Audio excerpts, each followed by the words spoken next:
Elon Musk என்பவர் உலக புகழ்பெற்ற பணக்காரரில் ஒருவர் ஆவார். இவர் தென்னாப்பிரிக்காவில் பிறந்த கனேடிய அமெரிக்க தொழிலதிபர், கண்டுபிடிப்பாளர் மற்றும் முதலீட்டாளர் ஆவார்.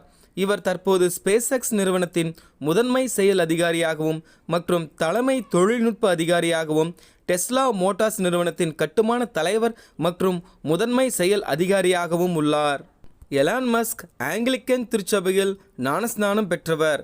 இயேசுவின் வரலாறுகளையும் அவரின் போதனைகளையும் நன்கு கற்று தேர்ந்தவர். இவர் மலேரியாவினால் பாதிக்கப்பட்டு மரண அவஸ்தை அனுபவித்தபோது ஆண்டவராகிய இயேசு கிறிஸ்துவானவர் அற்புதமாக இவரை சுகமாக்கியுள்ளார். இந்த அற்புதம் நடந்த பிறகுதான் நான் இயேசுவை முழுமையாக ஏற்றுக்கொண்டேன் என்று பேட்டி ஒன்றில் கூறியுள்ளார். தொழில்நுட்பம், வளர்ச்சி, எதிர்காலம், வணிகம், புதுமை என உலகை சுற்றி வலம் வரும் எலான் மஸ்க் அவர்கள் இயேசு கிறிஸ்துவின் போதனை, அவரின் மன்னிப்பு, இரட்சிப்பு, அவர் காட்டும் அன்பு அனைவருக்கும் மிகவும் பயனுள்ளது என்பதை பேட்டியளித்தது மிகவும் வரவேற்கத்தக்கது. ஒவ்வொரு கிறிஸ்தவரும் கடைபிடிக்க வேண்டியதாகும். எலான் மஸ்க் அவர்களின் செயல்பாடுகள் அனைத்தும் இயேசு கிறிஸ்துவின் போதனையை மையமாக கொண்டதாகவே இருந்து வருகிறது.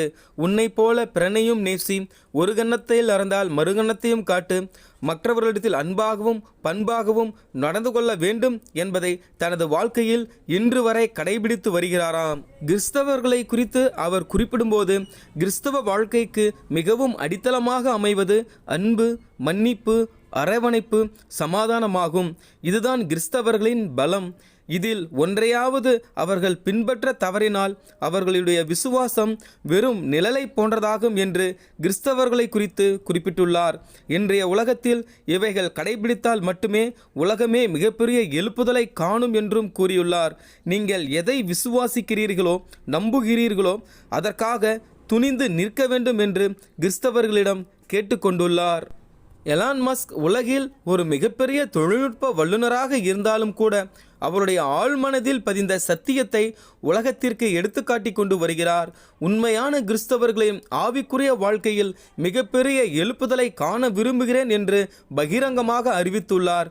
தன்னை எங்கெல்லாம் தொலைக்காட்சி நிகழ்ச்சிகளில் நேர்காணல்களுக்காக அழைக்கிறார்களோ அங்கெல்லாம் இயேசு கிறிஸ்துவின் போதனைகளை கடைபிடியுங்கள், அவரின் ஞானத்தை பெற்றுக்கொள்ளுங்கள் என்றே குறிப்பிடுவது அநேக கிறிஸ்தவர்களை வியப்பில் ஆழ்த்தியுள்ளது.